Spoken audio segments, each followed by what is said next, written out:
So welcome everybody to our second reading, technically third because we had the one that beat us, but second reading here at the public library. Thanks everybody who can make it. I'm not going to talk too much, I'm just going to get into it. So we have one feature today, this afternoon, and it's somebody whose poetry always cracks me up when at least the funny stuff cracks me up when he reads it. So I hope you like his stuff as much as I have. This is Tropical Snowstorm or Stephen Kemp.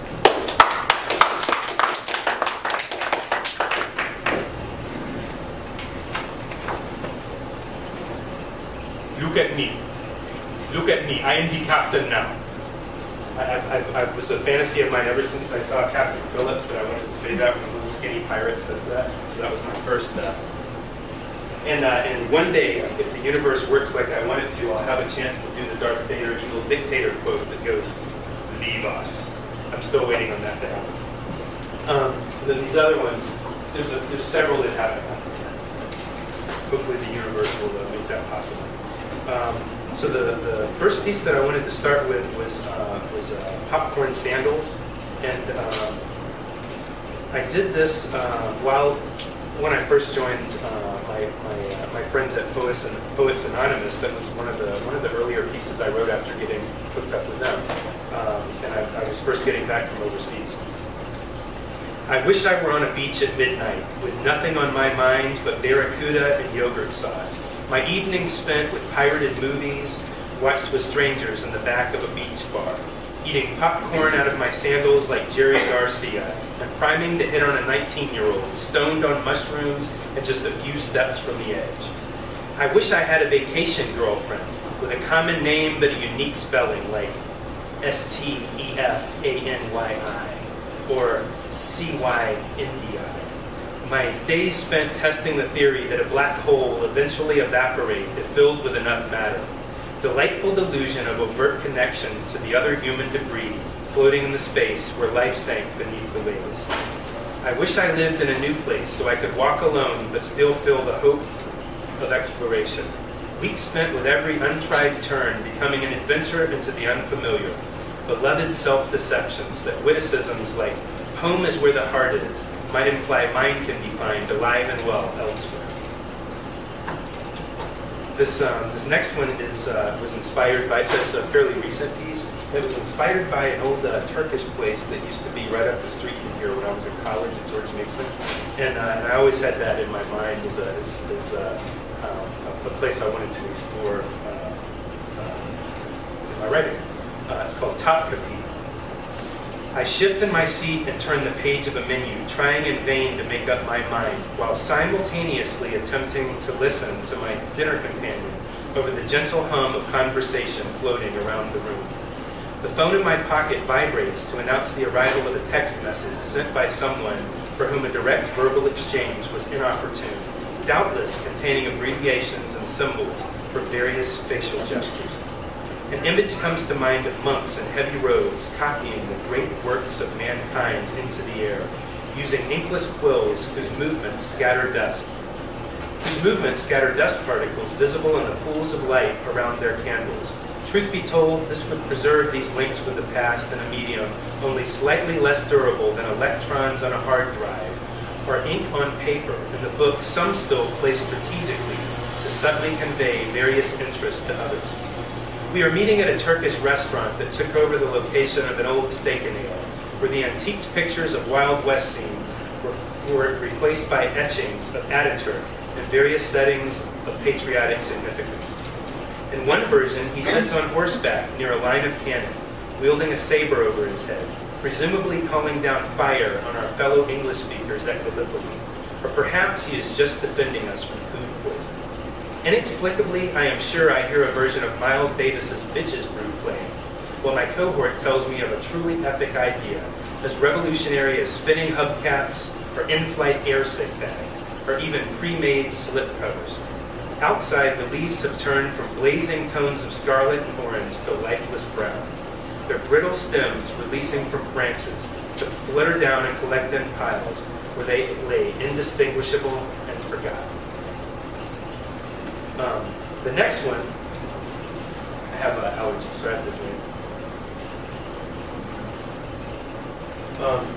The next one is another recent one, and like Keith, both of us were trying to write something more substantial, kind of book length, and so I've been trying to experiment more and more with sort of dialogue and inner dialogue as a result. So that's what this is. An empty chair.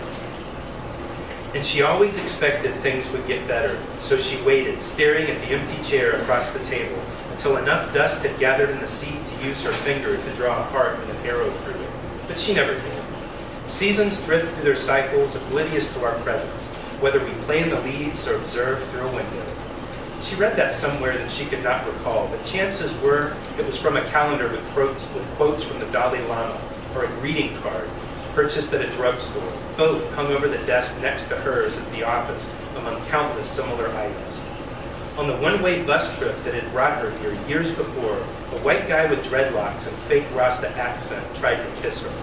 After pushing him away, laughter had come in debilitating waves that crashed over her eyelids and washed down her face. Now loneliness and indecision did the same, as she found herself wondering if he was bald now and wore khakis and had a wife. Running from had only brought her to somewhere cold, and life had never been as lonely as it was in Minnesota. This next one is from, I've read a lot of mythology recently, and I've tried to incorporate some of that into my pieces. And this is based on that, Carnivorous Horses. Red plains spread out toward the distance, ever reflecting the fire of a setting sun, as the bleeding grasses whisper and sway, rolling on and on until they meet the sky.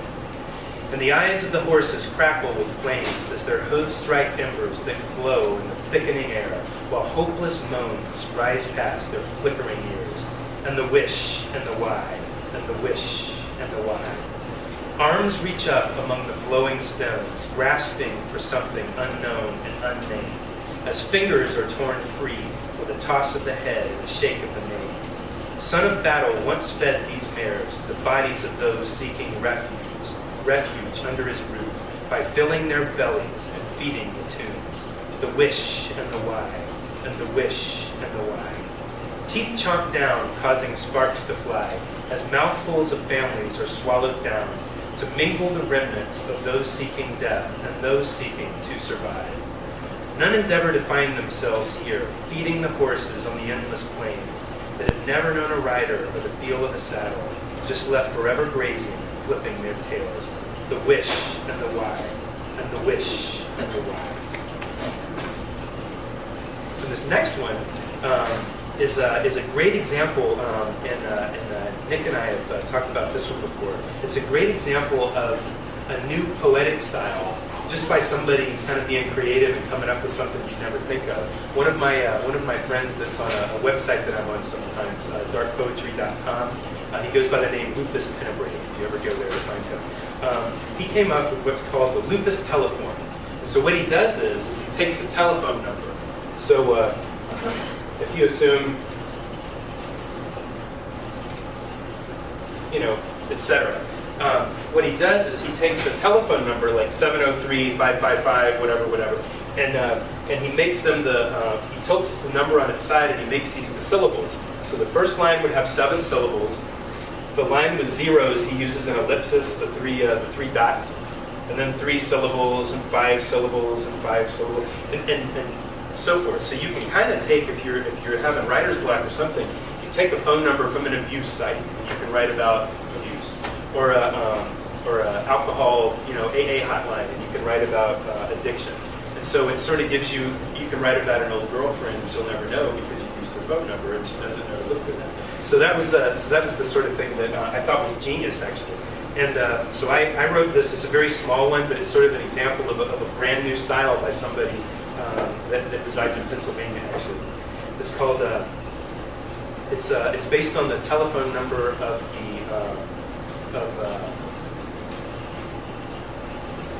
Freud, the Sigmund Freud Museum in Britain, which is at 20 Maresfield Gardens. So the name is Sunday Afternoons at 20 Maresfield Gardens. Not everything is sexual. Sometimes a lion is just hungry. Without trace of Oedipal motive, it licks bones. You scream, it yawns.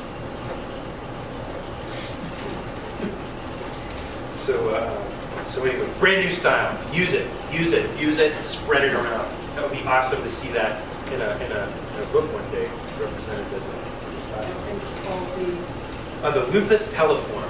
Yeah, he just goes by lupus tenebrae, which is where that comes from.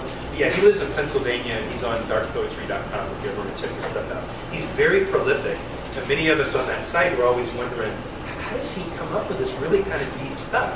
Because you can over format things and structure things, but also with the whole freeform thing like I use and a lot of people use, it's really hard to get going because you're just kind of rhyming ideas and you're kind of doing themes. He's given himself that happy medium where it looks fairly random, but it's not random at all.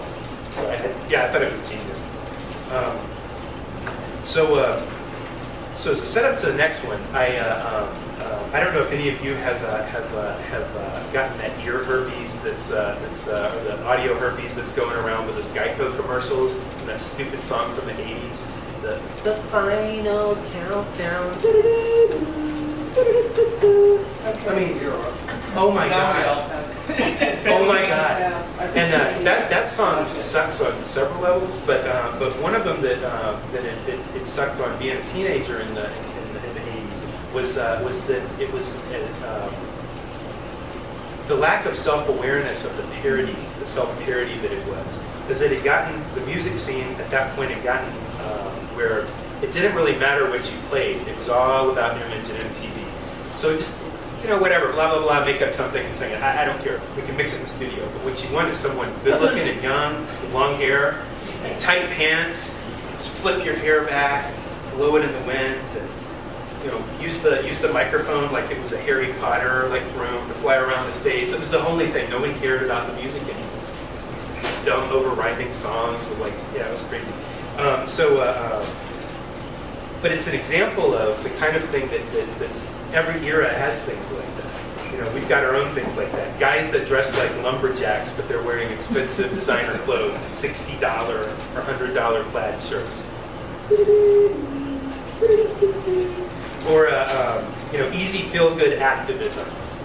People that I'm walking to raise awareness. I put a magnet on my bumper with an equal sign on it. I eat chocolate to help the starving. You've got pop culture, the pop culture version of Buddhism, where everything comes down to karma, and meditation, and breathing. And personally, I think the Dalai Lama falls into this category. Because even though he's got deep stuff he says, there's a whole sideshow of his stuff that's just made to put on calendars and be quoted by motivational speakers, such as, we must recognize that the happiness of one person or nation is the happiness of humanity. Unless they're from ISIL. So anyway, that was sort of the lead into a piece that I did in 2005 for Poets and Painters. It was an international Poets and Painters actually that Poets Anonymous put on, and they included me in it. And they teamed us up with some artists from Britain, and the piece that I got was a painting of a ship in a harbor, and outside from that was the whole wide ocean. It was a beautiful painting, so this is no slam on the guy that did the painting. It was a great painting. But when I saw that, based on some other stuff that I was seeing in the news and around, I thought of the final countdown kind of stuff. The way that society tries to pigeonhole us so that they can sell us cheap crap we don't want. Oh, you're from Arlington? Well, you've got to be slightly left of center, and you've got to be into this movie and this thing. You're a white male between the ages of 35 and 45. You love football. And it's a way to pigeonhole you, and they go beyond just selling you stuff to we've gotten to a point in society where you have the disclaimer on the bottom of commercials: do not try this, do not attempt. And it's just like a kid jumping in the ocean from a rock. It's sad.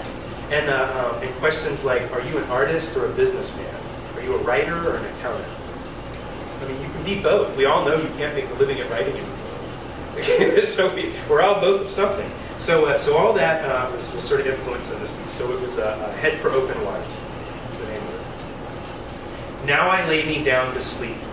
Rows of monitors like the teats of a she-wolf feed a sense of security as glazed eyes follow the movements of strangers through public places. The images lapped up to nourish the gods we formed to watch over us. At a subatomic level, the very act of observation changes waves to particles, but concern over the ever-presence of paid-by-the-hour, timesheet deities is suckled to silence by a need for certainty. Something is actually up there. Give me shelter from the storm. Devices allow us to play team sports alone in the air conditioning, and plastic dolls cry, drink from bottles, and even piss themselves as we strive to make the manufactured more realistic instead of embracing what is real. With our lips, we speak of free will, but that system was traded long ago for one promising protection from the unexpected and the uncomfortable. For that, we gave the God of our fathers a pink slip and demanded it be all about us. Ask the magic 8-ball. Rebellions wrapped neatly in cellophane, from impulsive sexual exploits to drunken, rowdy days of youth, to the neatly constructed tale of a self-destructive celebrity. It is all predictable, stale, and thoroughly conventional.